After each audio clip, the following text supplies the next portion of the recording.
여호와의 괴가 다윗성으로 들어올 때에 사울의 딸 미갈이 창으로 내다보다가 다윗 왕이 여호와 앞에서 뛰놀며 춤추는 것을 보고 심중에 그를 업신여기니라. 여호와의 궤를 메고 들어가서 다윗이 그것을 위하여 친 장막 가운데 그 준비한 자리에 그것을 두매 다윗이 번제와 화목제를 여호와 앞에 드리니라. 다윗이 번제와 화목제 드리기를 마치고 만군의 여호와의 이름으로 백성에게 축복하고 모든 백성 곧 온 이스라엘 무리에게 남녀를 막론하고 떡 한 개와 고기 한 조각과 건포도 떡 한 덩이씩 나누어 주매 모든 백성이 각기 집으로 돌아가니라. 다윗이 자기의 가족에게 축복하러 돌아오매 사울의 딸 미갈이 나와서 다윗을 맞으며 이르되 이스라엘 왕이 오늘 어떻게 영화로우신지 방탕한 자가 염치 없이 자기 몸을 드러내는 것처럼 오늘 그의 신복의 계집종의 눈앞에서 몸을 드러내셨도다 하니 다윗이 미갈에게 이르되 이는 여호와 앞에서 한 것이니라. 그가 내 아버지와 그의 온 집을 버리시고 나를 택하사 나를 여호와의 백성 이스라엘의 주권자로 삼으셨으니 내가 여호와 앞에서 뛰놀리라. 내가 이보다 더 낮아져서 스스로 천하게 보일지라도 내가 말한 바 계집종에게는 내가 높임을 받으리라 한지라. 그러므로 사울의 딸 미갈이 죽는 날까지 그에게 자식이 없느니라. 아멘. 지난 5월 19일부터 23일까지 3박 5일간의 여정으로 우리 문재인 대통령이 미국을 방문하고 그렇게 돌아오셨습니다. 물론 그 방미에 대한 결과에 대한 평가는 여야가 엇갈리는 반응을 내어놓는 것처럼 그것에 대한 평가는 사람마다 각기 조금은 다를 것 같습니다. 그런데 재미있는 것은 평가의 차이가 아니라 비교되고 있는 한 사람이 있기 때문에 참 재미있게 그 상황을 지켜보고 있습니다. 우리 문재인 대통령이 가기 지난달에 미국을 방문하고 돌아온 일본 총리였던 스가 요시히데와 비교되는 것들이 너무 많다 보니까 언론에서 그 차이를 비교해 놓고 있는 것을 볼 수가 있습니다. 지난달 스가 총리가 방미를 했을 때는 바이든 대통령이 마스크를 2겹이나 끼고 그 총리를 만나게 됩니다. 그리고 인사를 할 때도 멀리 서서 주먹 인사를 나누었습니다. 그런데 문재인 대통령과 만날 때는 일정 내내 마스크를 착용하지 않습니다. 뿐만 아니라 주요 일정을 일본 총리 같은 경우는 야외에서 기자회견을 갖는 등 야외 행사를 많이 가진 반면에 우리 문재인 대통령은 실내에서 주요 행사들이 진행되고요. 기자회견도 거리 두기를 한 것이 아니라 그냥 실내 한 곳에 다 모여서 그 기자회견이 진행되게 됩니다. 가장 두드러진 차이가 식사의 오찬이었습니다. 오찬. 스가 총리가 대접받은 오찬은 햄버거. 그런데 우리 문재인 대통령은 해산물을 좋아한다고 해서 메릴랜드 크랩 케이크 드셔보신 분 계신가요? 메릴랜드 크랩 케이크. 게살 동그랑땡 정도 이렇게 되는 모양이더라고요. 이처럼 상대가 누구냐에 따라서 의전의 모습은 달라지게 됩니다. 그리고 의전을 어떻게 하느냐에 따라서 모시는 손님이 얼마나 귀한 손님이냐, 그렇지 않은 손님이냐의 평가가 달라지게 됩니다. 스가 총리와 문재인 대통령을 굳이 안 구분해도 되는데 사람들이 이렇게 구분하는 것은 누가 더 대접받았느냐를 확인하고 싶기 때문에 이렇게 비교해서 이야기하고 있는 겁니다. 그렇다면 우리에게 하나님은 어떤 분이실까요? 우리는 하나님을 우리의 왕, 우리의 주인, 우리의 임금이라고 고백하면서도 우리에게 찾아오신 하나님, 우리 예배 가운데 찾아오신 하나님을 우리는 어떻게 맞이하고 있을까요?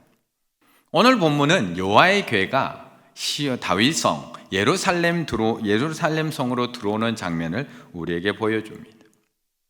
다윗은 통일 이스라엘의 왕으로 즉위한 이후에 벌어진 2번의 전쟁, 블레셋과의 2번의 전쟁에서 승리를 거두게 됩니다. 그것을 통해서 이스라엘 주권을 회복합니다.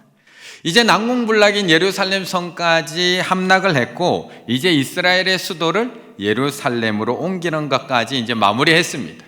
이제 마지막 하나 방치되었던 그 여호와의 궤, 법궤, 증거궤를 이제 예루살렘 성으로 가져오기만 하면 됩니다. 그 법궤가 예루살렘 성으로 들어오는 그 장면이 오늘 본문입니다. 어찌 보면 다윗에게 있어서 매우 중요한 순간, 나라적으로 아직 온전히 하나 되지 못한 남유다와 북이스라엘이 이번 이 법궤를 통해서 온전히 하나를 이룰 수 있는 중요한 사건입니다.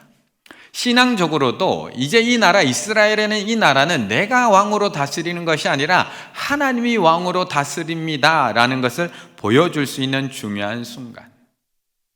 그러다 보니 다윗이 이번 이 일을 준비하는 이 법궤를 옮기는 의전에 얼마나 많이 신경을 썼을까요? 얼마나 많이 신경 썼을까? 1절의 말씀 한번 같이 읽어보겠습니다. 1절입니다. 다윗이 이스라엘에서 뽑은 무리 3만 명을 다시 모으고. 아멘. 우리는 오늘 이 법궤가, 여호와의 법궤가 예루살렘 성으로 들어오는 이 사건 너무나 잘 알고 있습니다. 또한 첫 번째 의전에서 실패하고 두 번째 의전에서 성공한다는 것까지도 잘 알고 있습니다. 그런데 그 첫 번째 실패가 결코 다윗이 준비를 소홀하게 해서 실패했던 것이 아니라는 겁니다. 다윗은 첫 번째 의전, 예수 하나님을 모시는 그 첫 번째 의전에서부터 최선을 다합니다. 온 힘을 다합니다. 1절 말씀을 보면 다윗이 이스라엘에서 뽑은 무리 몇 명요? 3만 명. 3만 명을 다시 모으고. 그냥 아무나 나온 사람 3만 명이 아니라 뽑은 사람 3만 명. 뽑아서 갔답니다. 사람들을 선별해서 3만 명이나 모아서 그 법궤를 맞이하러 갔다고 이야기합니다. 그런데 그 뒤에 쓰고 있는 단어가 다시 모으고 라고 합니다. 다시 모으고. 한번 모였다는 겁니다. 이 말씀은 블레셋과의 전쟁을 할 때 참여했던 군인들, 그들이 전쟁을 마친 후에 흩어졌는데 다시 모아서 그 정예의 병사들을 다시 모아서 이 법궤를 모시는데 같이 갔다라는 것을 의미합니다. 왜냐? 혹시 모를 블레셋의 공격까지도 대비할 정도로 완벽한 준비를 하고 있는 겁니다. 언제 블레셋이 또 쳐들어올지 모르지만 또 쳐들어온다고 해도 우리가 막아낼 거야. 그리고 법궤를 안전하게 옮길 거야. 완벽한 준비를 하고 있습니다. 거기다가 신하들만 보낸 것이 아니라 본인이 직접 일어납니다. 자기와 함께한 모든 사람들, 신하까지도 다 대동하고 법궤를 위해서 바알레 유다에 갑니다. 그리고 법궤가 있는 아비나답의 집으로 갔던 겁니다. 누구를 모시기 위해서요? 왕 대신 하나님을 모시기 위해서. 왕 대신 하나님을 모시는데 이 정도 의전은 해야 되는 거 아닐까요? 왕 대신 하나님을 모시는데. 청와대에도 대통령실에는 의전 비서관실이 따로 있다고 합니다. 의전만 다루는 비서관실이 따로 있다고 합니다.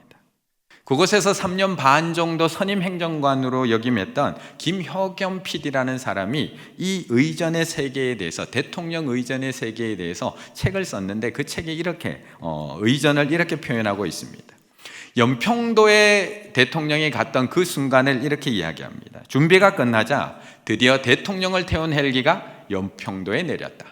대통령의 연평도 방문은 계획한 대로 무사히 진행되었고 가는 곳마다 해병부대 장병들이 놀라움과 환호로 대통령을 반겼다.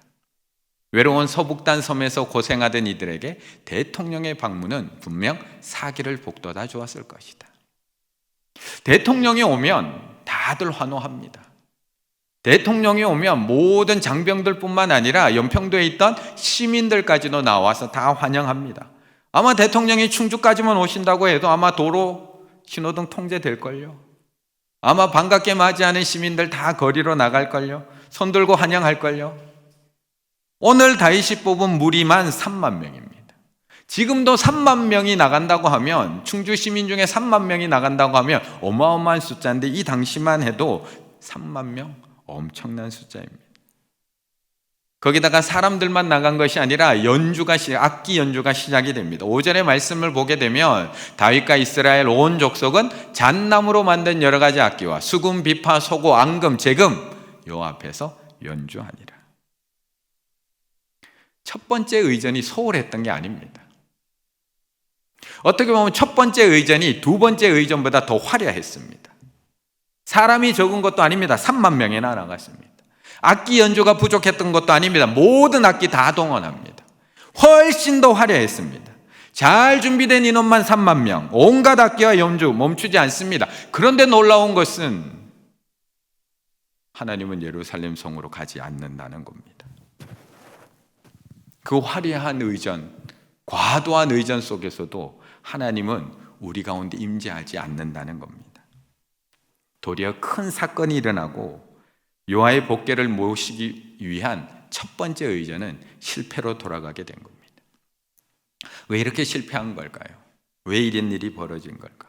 다윗이 이렇게 열심히 준비했으면, 다윗이 이렇게 과도하게 준비했는데도 왜 하나님께서는, 왜 요아의 복귀는 예루살렘으로 들어가지 않은 걸까? 7절의 말씀 함께 읽겠습니다. 7절입니다.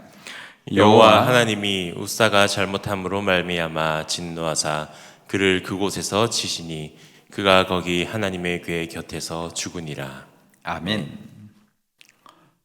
분명 다윗은 정말 과도할 만큼, 화려할 만큼 의전을 준비했습니다. 70년 만에 돌아오는 법궤입니다. 70년 만에 하나님의 임재를 준비하는 다윗입니다. 누가 봐도 멋지게, 누가 봐도 입대지 못할 정도로 완벽하게 준비했습니다. 산만의 호위대와 의장대와 멋지게 줄을 서 있고요, 군악대가 멋진 음악을 연주하고 있는 그 장면을 한번 상상해 보십시오. 그런데 예루살렘 성으로 오던 소들이 날뛰기 시작합니다. 처음에는 잘 오는가 싶더니 낙원의 타작마당에 이르러 소들이 뛰자 그 궤를 담당했던 웃사가 그 법궤가 땅에 떨어지는 걸 막기 위해서 손으로 막게 됩니다. 그런데 그만 그 자리에서 웃사가 죽는 사건이 발생을 합니다. 우리가 생각을 할 때는 웃사의 행동이 결코 잘못된 행동이 아닙니다. 하나님의 궤가 수레에서 떨어지려고 하는데 잡은 것이 무엇이 잘못입니까? 제가 이렇게 설교를 하다가 탁 쳐서 유리잔이 탁 떨어지려고 하는데 저기 있는 영우기가 날라와서 딱 잡아주면 고마워 영우가 라고 제가 이야기를 하지, 왜 그랬어? 라고 이야기하지 않는다는 겁니다. 요아의 법궤가 떨어지려고 하는데 웃사가 잡았는 것, 우리의 입장에서는 잘한 일이고 당연한 일입니다. 얼마나 고마운 일인지 모릅니다. 그런데 그것은 우리의 기준이라는 겁니다. 그것은 우리의 기준. 우리의 기준은 법궤를 어깨에 메고 가는 것보다 수레에 끌고 가는 것이 훨씬 더 안전하고 훨씬 더 효율적입니다. 거기다가 이 발레 유다에서 예루살렘 성까지는 15km에서 16km 되는 거리입니다. 이 거리를 사람들이 어깨에 메고 간다고 생각하면 얼마나 위험한지 모릅니다. 너무 힘듭니다. 자칫 떨어질 수도 있습니다. 그리고 이미 수레로 법궤를 옮기는 것은 이스라엘보다 강대국이었던 블레셋에서 한번 해본 방법입니다. 이미 한번 검증된 방법입니다. 이미 블레셋에서 이 방법 한번 썼거든요. 그런데 아무 문제 없었거든요. 사무엘상 6장에 보면 요아의 궤로 인해서 수많은 재앙을 당했던 이 블레셋 사람들이 더 이상 견디지를 못합니다. 법궤가 우리 땅에 있으니까 자꾸 재앙들이 일어나는 겁니다. 그러다 보니까 이 법궤를 베스메스로 돌려보내기로 작정합니다. 그때 사용했던 방법이 바로 이 수레에다가 법궤를 실어서 보냈던 방법. 전나는 2마리 암소에다가 수레를 묶어서 그 수레에다 법궤를 얹습니다. 그 새끼들은 따로 떼어서 다른 데 보내놓았지만 이 2마리 암소가 옆도 돌아보지 않고 울면서 똑바로 걸어서 베스메스까지 걸어갔습니다. 그래서 오늘 똑같은 방법을 쓰는 겁니다. 아비나답의 아들 웃사와 아효, 이 방법 그대로 사용하고 있습니다. 분명히 하나님의 방법이 있음에도 불구하고 자신들의 생각대로 자신들의 방법을 사용하고 있습니다. 그런데 분명 하나님께서는 이 법궤를 옮기는 방법에 대해서 우리에게 정확하게 명령하셨거든요. 민수기 4장 15절에 보면 우리에게 정확하게 이렇게 이야기합니다. 함께 읽습니다. 진영을 떠날 때에 아론과 그의 아들들이 성소와 성소의 모든 기구 덮는 일을 마치거든 고앗 자손들이 와서 맬 것이니라. 그러나 성물은 만지지 말라. 그들이 죽으리라. 회막 물건 중에서 이것들은 고앗 자손이 맬 것이며. 아멘. 하나님의 궤는 고앗 자손들만 매도록 하나님께서 명령했습니다. 그리고 그 방법도 수레에 실어서 옮기는 것이 아니라 채를 고리에 끼워서 어깨에 메고 옮기도록 명령을 하셨습니다. 그리고 절대 만지면 안 돼, 죽을 거야 라고 정확하게 말씀하십니다. 그런데 이 법궤가 자기 집에 70년이 있었습니다. 70년 동안이나 우리 집에 이 법궤가 있었습니다. 우사와 아효는 어려서부터 이 법궤를 보고 자랐습니다. 우리 집에 있는 법궤, 우리 집에서 보호하고 있는 법궤, 우리 집에서 관리하고 있는 법궤. 오늘 본문에서는 아비나답의 아들 우사와 아효라고 적어놓고 있지만 정확하게는 아비나답의 아들은 엘리아살입니다. 그리고 이 우사와 아효는 손자나 그 손자쯤 되는 사람들입니다. 왜요? 70년 동안 그 집에 있었거든요. 70년 동안. 그런데 이들에게는 이 언약궤가 섬김의 대상이 아니라 서서히 관리의 대상이 되어가고 있습니다. 처음에 이 언약궤가 집에 왔을 때만 하더라도 아비나답과 거룩한 제사장으로 세움받았던 아들이었던 엘리아살에게는 섬김의 대상이었습니다. 왜요? 두려웠거든요.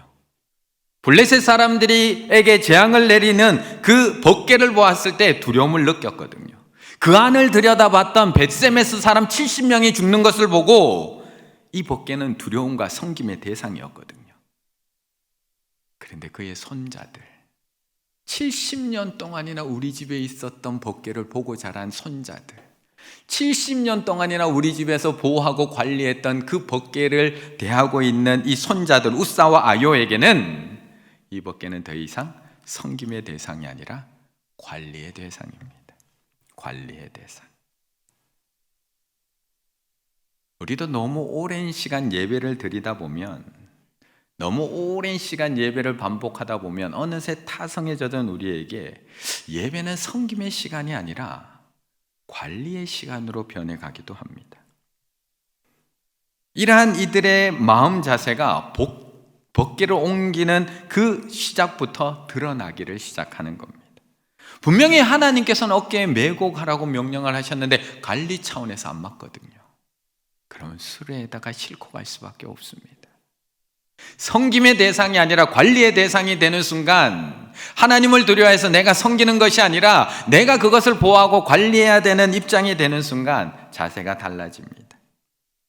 2절에 보면 다윗도 처음에 거기를 갈 때는 메고 오려고 갔습니다. 2절에 이렇게 얘기합니다. 바알레 유다로 가서 거기서 하나님의 궤를 어떻게 하려고요? 메어 오려 하니. 다윗이 갈 때는 메고 오려고 했습니다. 그런데 70년 동안 관리한 사람들이 수레에 싣고 가도록 만들고 있는 겁니다. 그리고 나곤 타작마당에 이르러서 소들이 뛰기 시작을 하니까 결국 궤가 떨어지려고 하자 평소대로 자기가 관리하던 방법대로 자기의 손을 들어서 언약궤를 붙잡고 있는 겁니다. 하나님께서 나를 붙들어 주시고 하나님께서 날 보호해 주셔야 되는데 내가 언약궤를 보호하고 내가 법궤를 관리하는 입장에서 그것이 떨어지지 않도록 붙잡고 있는 겁니다. 처음에 의사가 되고 간호사가 되면 병원을 찾는 환자가 섬김의 대상입니다. 그런데 3년, 4년 병원에 있다 보면 어느새 환자가 관리의 대상이 됩니다. 식당을 개업하고 1년, 2년 찾아오는 손님들이 섬김의 대상입니다. 하지만 3년, 4년 어느새 손님들은 관리의 대상이 되어 있습니다. 목회 세계에는 안 그럴까요? 저는 안 그럴까요? 저도 처음에 목회자가 되고는 하나님 앞에 하나님을 사랑하듯 우리 성도님을 사랑하겠노라 결단하고 고백하고 시작을 합니다. 그런데 어느새 나도 모르는 사이에 그 사랑의 대상, 섬김의 대상이 어느새 교인이 많다는 핑계로, 교인이 숫자가 많다는 이유로 섬김의 대상이 아니라 관리의 대상으로 변해가기도 한다는 겁니다. 우리의 신앙은 아닐까요? 우리의 신앙은 아닐까요? 지금 내가 하나님을 대하는 태도는 어떨까요? 분명히 우리는 하나님을 두려워하는 마음으로 섬기고 예배했습니다. 교회를 섬길 때도 기쁜 마음과 감사한 마음으로 섬겼습니다. 그런데 교회에 다닌 지, 교회에 하나님을 섬긴 지 60년, 70년이 되면 내 방식이 생깁니다. 하나님의 방식으로 내가 섬기는 것이 아니라 내 방식이 생깁니다. 직분을 받고 교회에 섬긴 지 30년, 40년이 되고 나면 내 방식이 생깁니다.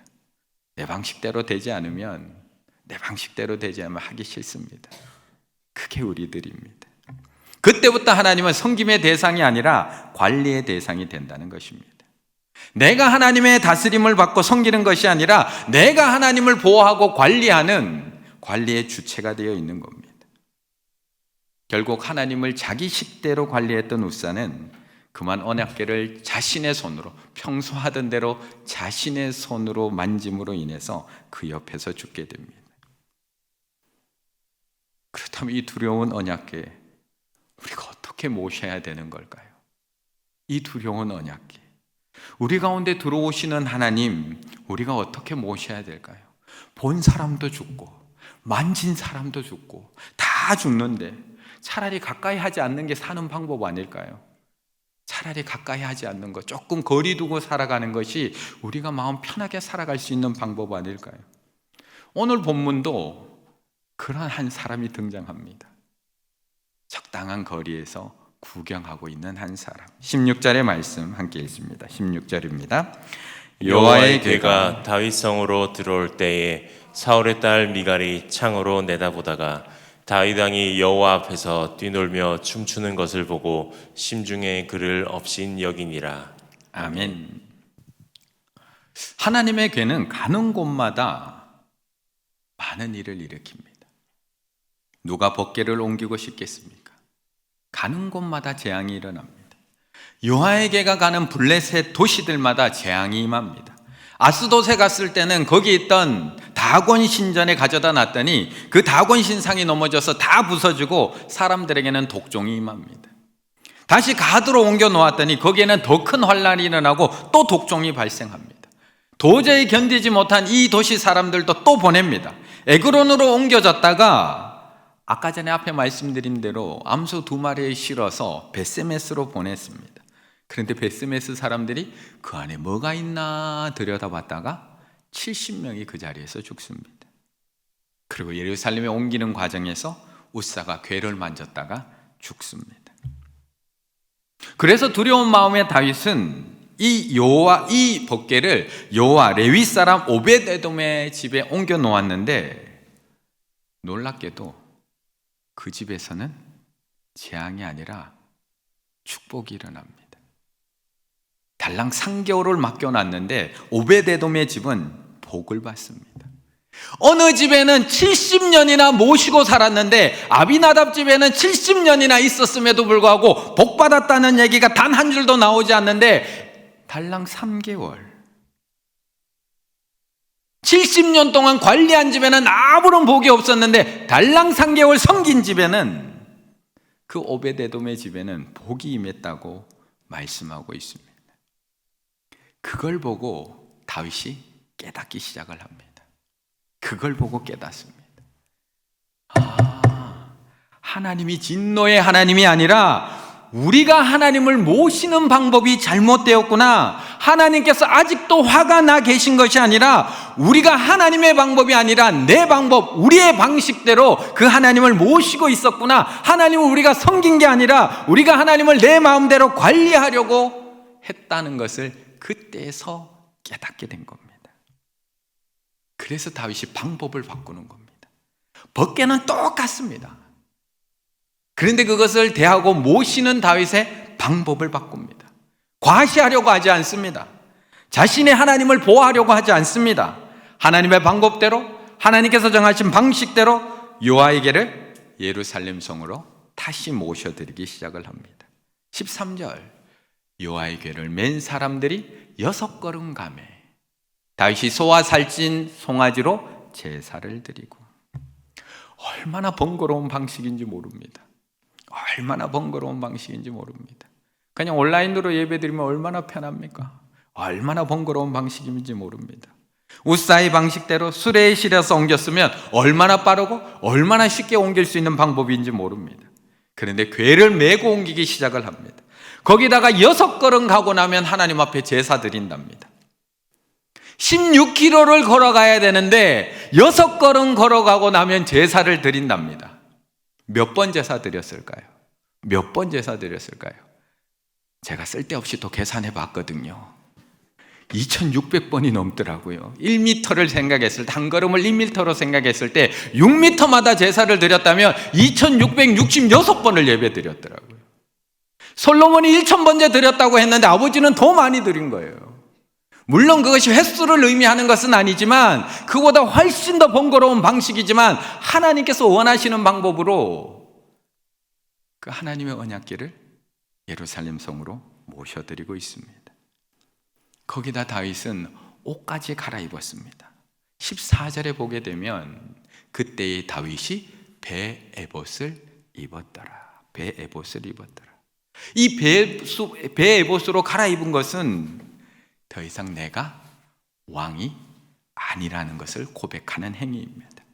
에봇은 제사장들이 입었던 겉옷을 의미합니다. 하지만 다윗은 제사장이 아니기 때문에 에봇을 입을 수는 없었고, 그 예복으로 배 에봇을 입음으로 저는 왕이 아니에요, 하나님. 저는 미천하지만 하나님을 위해서 예복을 입어야 되기 때문에 배로 만든 에봇을 입고 하나님을 모셔드리고 있는 거예요. 이 나라의 왕은 하나님이십니다. 저는 왕이 아니라 하나님을 섬기는 사람일 뿐입니다. 하나님이 우리의 왕이시오, 우리의 왕은 하나님 한 분이십니다. 이 의전을 통해서 그걸 고백하고 있는 겁니다. 그걸 고백하고 있는 겁니다.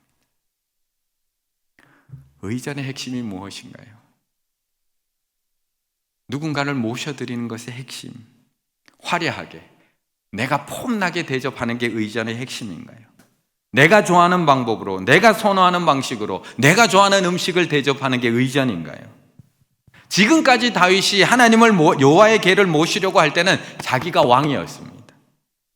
자신이 이스라엘 토감 왕으로서 얼마나 많은 것을 가지고 있는지 그걸 보여주는 의전이었습니다. 내가 동원할 수 있는 최고의 인원, 병사들 30,000명 불러놓고 내가 이런 왕입니다, 하나님. 이제 저희 성으로 들어오셔야 됩니다, 하나님.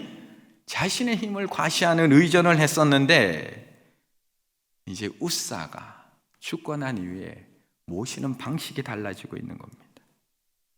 우사도 이 궤를 옮길 때 자기가 주인이었습니다. 하나님이 주인이 아니라 자기가 관리자였고 자기가 주인이었기 때문에 결국 자기 방식대로 함부로 그 궤에 손을 대었다가 죽임을 당하게 되었던 겁니다. 그런데 이번에는 더 심각한 한 여인이 등장합니다. 더 심각한 한 여인, 바로 구경꾼 미갈이 등장을 합니다. 관람자 미갈. 아니요, 사실 저는 구경꾼이라고 이름 붙이지 않고요, 심사위원 미갈이 등장하고 있습니다. 16절을 보게 되면 아까 앞에 읽었던 사울의 딸 미갈이, 꼭 계속 읽어보시면 꼭 앞에 사울의 딸이라고 붙여놨습니다. 사울의 딸 미갈이 창으로 내다보다가, 앞에서는 예배가 막 일어나고 있는데 다윗은 거기서 기뻐하며 함께 그 예배의 자리에 있음에도 불구하고 미갈은 내다보고 있습니다. 그리고 춤추는 것을 보고 계속 구경꾼으로 지켜보고 있습니다. 그녀는 보고만 있습니다. 그런데 하나님이 들어오신 놀라운 장면을 가만히 보고만 있는 것이 아니라 이어서 평가하기 시작을 합니다. 업신여기기 시작을 합니다. 왕이 채통 없이 그게 무슨 짓이냐고 평가하기 시작을 합니다. 잠자는 예배를 깨우라는 책에 보면 이러한 우리들의 모습을 이렇게 이야기하고 있습니다. 우리 예배의 현주소, 구경하고 평가하는 관계. 예배실로 들어오면 설교자가 잘 보이고 성가대 소리가 잘 들리는 자리를 찾지 않는다. 고개를 들고 그날 예배당의 분위기를 살핀다. 실내 온도는 적당한지, 강단은 잘 정리되어 있는지, 주보에 틀린 글자는 없는지 확인한다. 우리 성가대 옷 매무새, 귀걸이, 머리 모양과 화장한 얼굴들도 점검하기도 한다. 점검이 여기서 끝날까요? 점검이 여기서 끝날까요? 이 책에서는 계속 이야기합니다. 찬양할 때 심지어 마이크 음량이 조금만 커도 눈살을 찌푸리고, 모르는 찬양이 나오면 주보를 펼쳐서 읽기 시작을 하고, 손들어 일어나서 찬양하는 누군가를 보게 되면 저거 쇼하는 거 아니야? 속으로 평가하고 있고, 누군가 옆에서 좀 크게 기도하면 왜 저렇게 기도하지? 찬양팀이 조금이라도 실수하면 왜 저런 사람을 앞에 세웠어? 끊임없이 평가하고 판단하며 예배드리고 있는 모습. 대표 기도가 조금이라도 길어지면 다 한마디씩 하는 우리들의 모습. 설교가 시작되면 우리 목사는 오늘 목소리 컨디션이 좀 안 좋네. 넥타이가 좀 안 어울리시네. 설교 구성이 요랬으면 조금 더. 이런 우리들의 모습을 그 책에서는 계속 지적을 합니다. 그리고 마지막에 그 챕터를 이렇게 정리하면서 마칩니다. 신약 시대에는 이 개념이 수정되었다. 예수께서 십자가에 달려 돌아가실 때 성소와 지성소를 가르는 휘장이 찢어지면서 모든 성도가 1:1로 하나님을 예배할 수 있는 왕 같은 제사장이 되었다. 이제 수정된 개념은 오직 하나님만이 예배의 유일한 관객이시고 예배 인도자는 코치이며 회중이 선수인 것이다. 오직 하나님만 예배의 유일한 관객이시고 예배 인도자는 코치이며 회중이 선수인 것이다. 여기 앉아있는 우리는 구경꾼이 아니라 예배자입니다. 우리는 예배를 구경하고 평가하고 판단해야 되는 사람이 아니라 우리는 예배자입니다. 우리는 선수입니다. 그래서 지금 다윗은 하나님 앞에 왕의 옷을 벗고 에보스의 옷을 입고 서 있는 겁니다. 왕이신 하나님께서 우리 가운데 임하시기를 바라는 마음으로 왕의 옷을 벗은 겁니다. 저는 예배자입니다, 하나님. 저는 하나님을 온전히 찬양하는 찬양자입니다. 그래서 그는 여종들이 보고 있었음에도 불구하고 여호와 앞에서 뛰어놀면서 춤출 수 있었고 겸손한 제사장이 되어서 6걸음 걸어갈 때마다 경배하며 여호와의 궤를 예루살렘 성으로 모셔드릴 수 있었던 것입니다. 우리 성도님들은 오늘 이 자리에 어떤 옷을 입고 앉아 계신가요? 여전히 왕의 옷을 입으시고 여전히 구경꾼의 자리에서 여전히 평가하는 자리에 앉아 있는 것은 아닐까요? 여전히 판단하고 여전히 하나님께서 받으셔야 될 예배를 마치 내 기쁨을 충족시키지 못하는 예배로 전락시키고 있는 것은 아닐까요? 하나님 앞에서 우리는 다윗처럼 왕의 옷을 벗고 에봇의 옷을 입어야 합니다. 화려한 예배자가 아니라 겸손한 예배자가 되어야 됩니다. 내 방식이 아니라 하나님의 방식대로 섬기는 예배자가 되어야 합니다. 우리 가운데 오신 성령님께서 마음껏 우리 가운데 들어오시고 마음껏 역사하시고 마음껏 일하실 수 있도록 우리는 그 왕의 자리를 하나님께 내어드려야 됩니다. 그럴 때 오늘 이 밤 그 하나님께서 우리 가운데 충만히 임재해 주실 것이고 우리 가운데 그 하나님의 임재를 경험하게 될 것이며 성령의 일하심과 성령의 충만하심과 성령의 부흥케 하심을 경험하는 이 밤 되시기를 간절히 바라겠습니다.